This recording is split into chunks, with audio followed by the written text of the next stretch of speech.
জমকালো বিবাহবার্ষিকী উদযাপনের রাতেই ডিভোর্সের ঘোষণা। অবিশ্বাস্য মনে হলেও ফারহান আর আমিরার জীবনে এটাই ছিল চরম বাস্তবতা। মা বাবারা যখন তাদের এক করার জন্য মরিয়া হয়ে একের পর এক হাস্যকর আর আবেগী সব ফোন দিয়ে আসছে, তখন এই দম্পতি খুঁজছিল নিজেদের আলাদা করার এক ভদ্রস্থ পথ। আজকের মুভি এক্সপ্লেনেশন একসাথে আলাদা, যেখানে আপনি দেখবেন এক অদ্ভুত সম্পর্কের সমীকরণ, যেখানে ভালোবাসা ফুরিয়ে গেলেও বন্ধুত্ব হারায়নি। চলুন দেখে নিই কেন এই জেনারেশনের কাছে বিচ্ছেদ মানেই যুদ্ধ নয়। গল্পের শুরুতে আমরা দুটি পরিবারকে দেখি যারা একটি দামি রেস্তোরাঁয় তাদের ছেলে মেয়ের বিবাহবার্ষিকী উদযাপন করছে।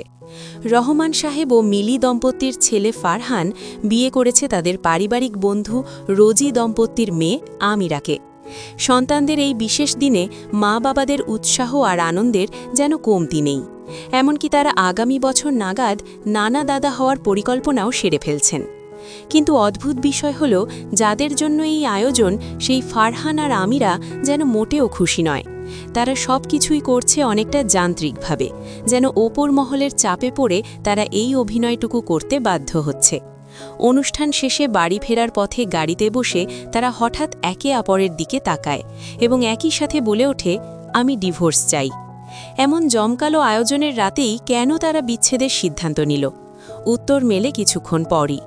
ব্রিজের ওপর দাঁড়িয়ে তাদের কথোপকথন থেকে জানা যায়, ফারহান ও আমিরা একসময় একে অপরের বেস্ট ফ্রেন্ড ছিল, কিন্তু বিয়ের 2 বছরে সেই মধুর সম্পর্ক আজ বিষাদে রূপ নিয়েছে। ক্রমাগত ঝগড়া আর অশান্তিতে তারা এখন ক্লান্ত। তাদের মতে একসাথে অসুখী থাকার চেয়ে আলাদা থেকে সুখী থাকা অনেক ভালো।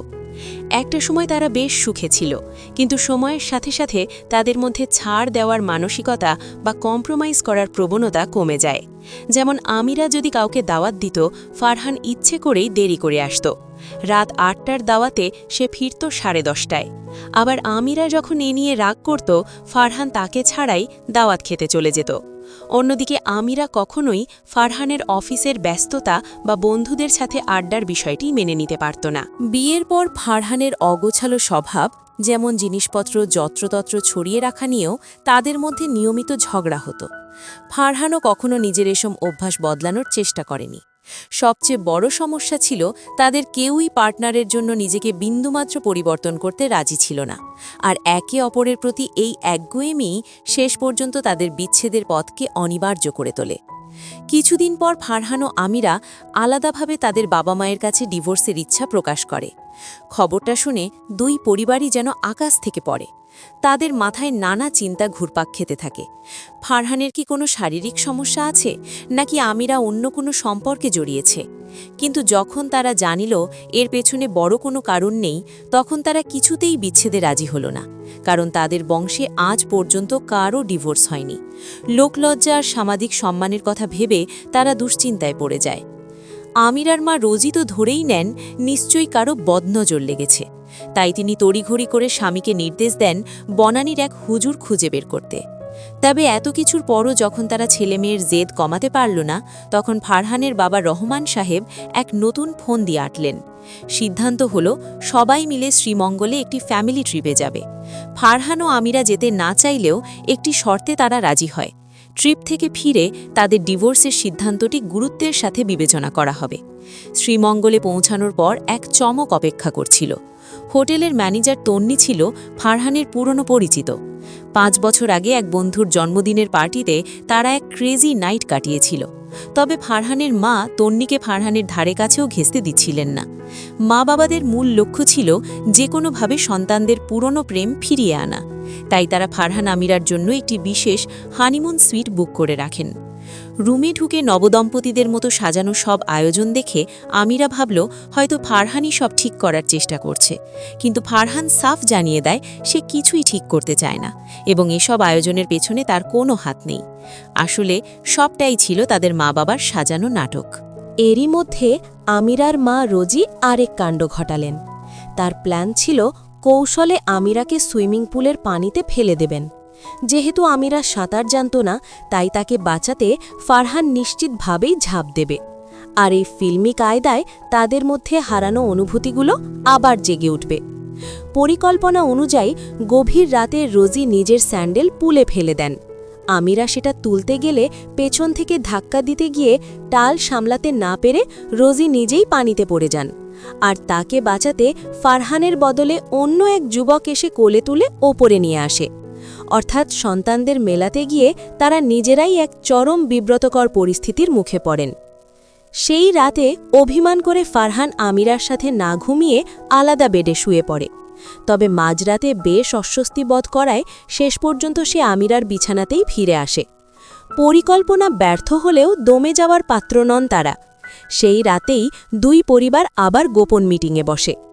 এবারের প্ল্যান, পরদিন সকালে সবাই মিলে ঝর্ণা দেখতে যাবে।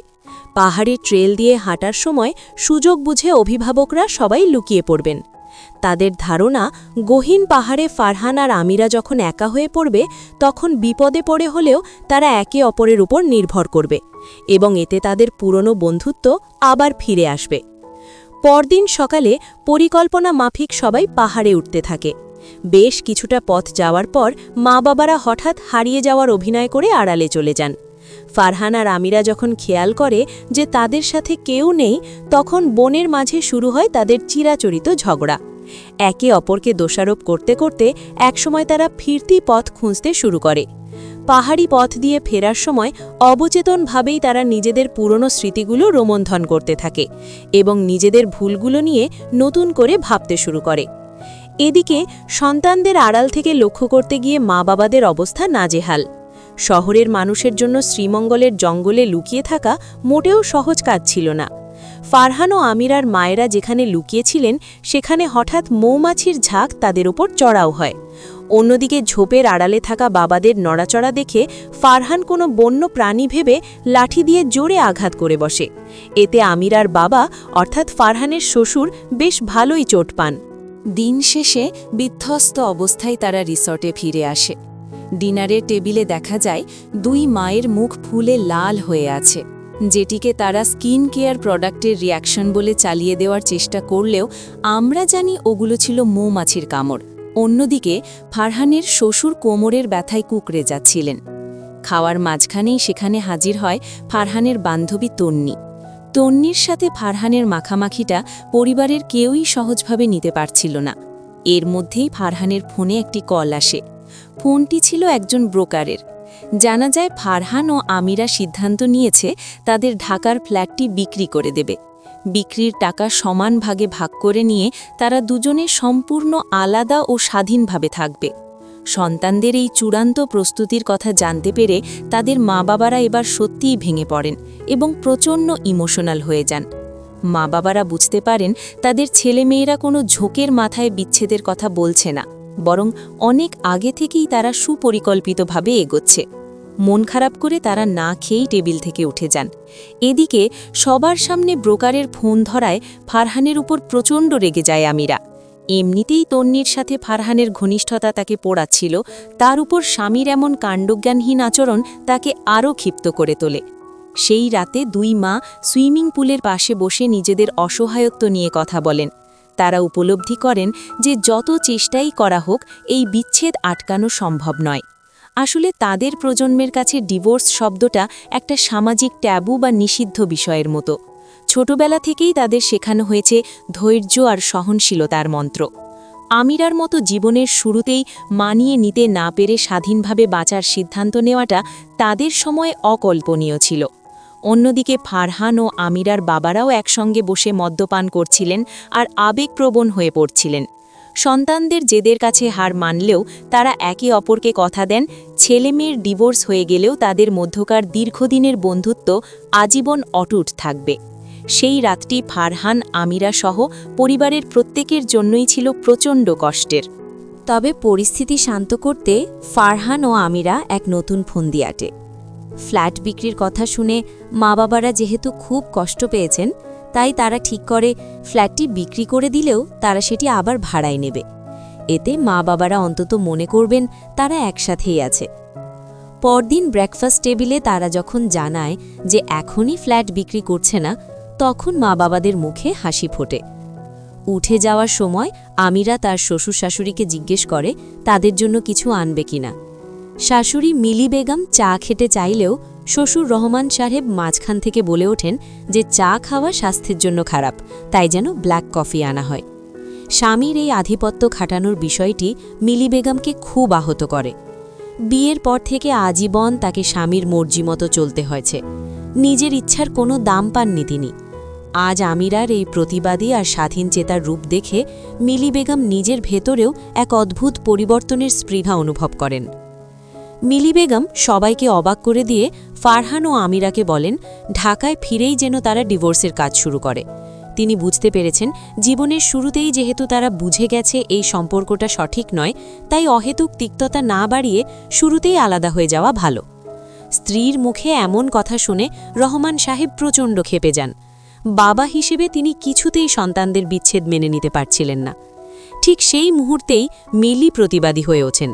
তিনি বুক ভরা অভিমান নিয়ে বলেন বিয়ের পর থেকেই এই পরিবারের প্রতিটি ছোট বড় সিদ্ধান্ত শুধু রহমান সাহেবই নিয়েছেন।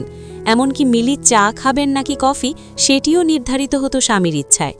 তিনি শাড়ি পরতে পছন্দ করেন না, অথচ স্বামীর পছন্দ বজায় রাখতে তাকে সারা জীবন শাড়িই পরে থাকতে হয়েছে। মিলি আক্ষেপ করে বলেন দায়িত্ব আর ভালোবাসা এক জিনিস নয়। তিনি কোনোদিন মিলি হয়ে বাঁচতে পারেননি। সারা জীবন তাকে বাঁচতে হয়েছে কেবল মিসেস রহমান পরিচয়।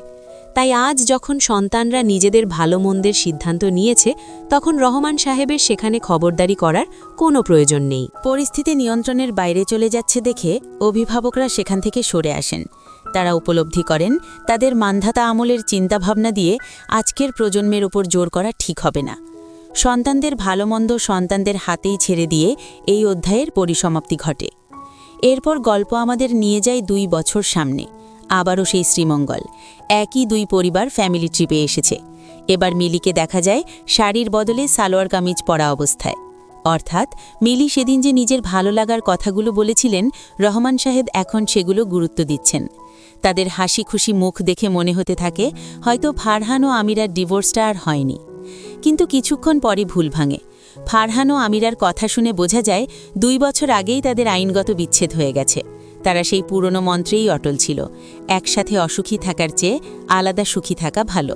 তারা আজ নিজেদের ভাগ্যকে ধন্যবাদ দেয়, কারণ সেদিন যদি সঠিক সময় তারা ডিভোর্স না নিত, তবে তাদের মধ্যকার দীর্ঘদিনের সুন্দর বন্ধুত্বটা হয়তো চিরতরে নষ্ট হয়ে যেত। আজ তারা আলাদা থেকেও একে অপরের সবচেয়ে ভালো বন্ধু হিসেবে টিকে আছে।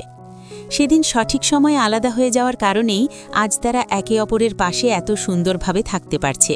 নয়তো একসাথে জোর করে সংসার করতে গিয়ে হয়তো সম্পর্কের এমন অবনতি হতো যে একে অপরের মুখ দেখা দেখিও বন্ধ হয়ে যেত। আমরা জানতে পারি আমিরা অবশেষে নিউ ইয়র্কে তার স্বপ্নের চাকরিটি পেয়েছে এবং আগামী পরশুদিন সে চিরতরে সেখানে চলে যাচ্ছে। আশ্চর্যের বিষয় হল সন্তানদের বিচ্ছেদ সত্ত্বেও 2 পরিবারের বাবা মায়ের বন্ধুত্বে একটুও চির ধরেনি, বরং তাদের সেই পুরনো আড্ডা, হই হুল্লোড় আর ছবি তোলার ধুম দেখে মনেই হয় না যে তাদের সন্তানদের মধ্যে বিচ্ছেদ হয়ে গেছে। আর এখানেই শেষ হয় একসাথে আলাদা ওয়েব ফিল্মের গল্পটি। প্রিয় দর্শক, এই মুভিটির নামেই কিন্তু গল্পের মূল সারমর্ম লুকিয়ে আছে। একসাথে আলাদা বলতে বোঝানো হয়েছে অনেকে হয়তো একই ছাদের নিচে বছরের পর বছর পার করে দেয়, কিন্তু তাদের মনের মধ্যে কোনো যোগসূত্র থাকে না। তারা একসাথে থেকেও আসলে আলাদা। ফারহান আর আমিরার এই গল্প আমাদের শিখিয়ে দিয়ে যায় যে একটি সম্পর্ক শুধু ভালোবাসা দিয়ে টিকে থাকে না, তার জন্য প্রয়োজন সঠিক বোঝাপড়া, অঢেল ধৈর্য এবং নিজের ভুল স্বীকার করার মানসিকতা। অনেক সময় মানুষ একসাথে থেকেও যোজন যোজন দূরে সরে যায়, আবার কখনো আলাদা হয়েও থেকে যায় এক অদৃশ্য মায়ার বাঁধনে। শেষ পর্যন্ত তারা ডিভোর্স নিয়েছে ঠিকই এবং নিজেদের স্বপ্নের পথেও এগিয়ে গেছে, কিন্তু তারা একে অপরের শত্রু হয়ে নয়, বরং বন্ধুত্ব আর পারস্পরিক সম্মান বজায় রেখে বিচ্ছেদের পথে হেঁটেছে। হয়তো এটাই আমাদের বর্তমান জেনারেশনের বাস্তব জীবনের সবচেয়ে বড় শিক্ষা। যে কোনো সম্পর্কের সমাপ্তি মানেই তিক্ততা নয়, কিছু সম্পর্কের শেষটা হতে পারে অত্যন্ত সুন্দর ও মর্যাদাপূর্ণ। বন্ধুরা, একসাথে আলাদা মুভিটির এই চমৎকার বার্তাটি আপনাদের কেমন লেগেছে? আপনি কি মনে করেন বিচ্ছেদের পরও বন্ধুত্ব বজায় রাখা সম্ভব? কমেন্ট করে আমাদের অবশ্যই জানান। ভিডিওটি ভালো লাগলে লাইক দিন এবং আমাদের চ্যানেলে নতুন হয়ে থাকলে সাবস্ক্রাইব করতে ভুলবেন না। দেখা হবে পরবর্তী ভিডিওতে নতুন কোনো গল্পের সাথে। ততক্ষণ সবাই ভালো থাকুন, সুস্থ থাকুন। ধন্যবাদ।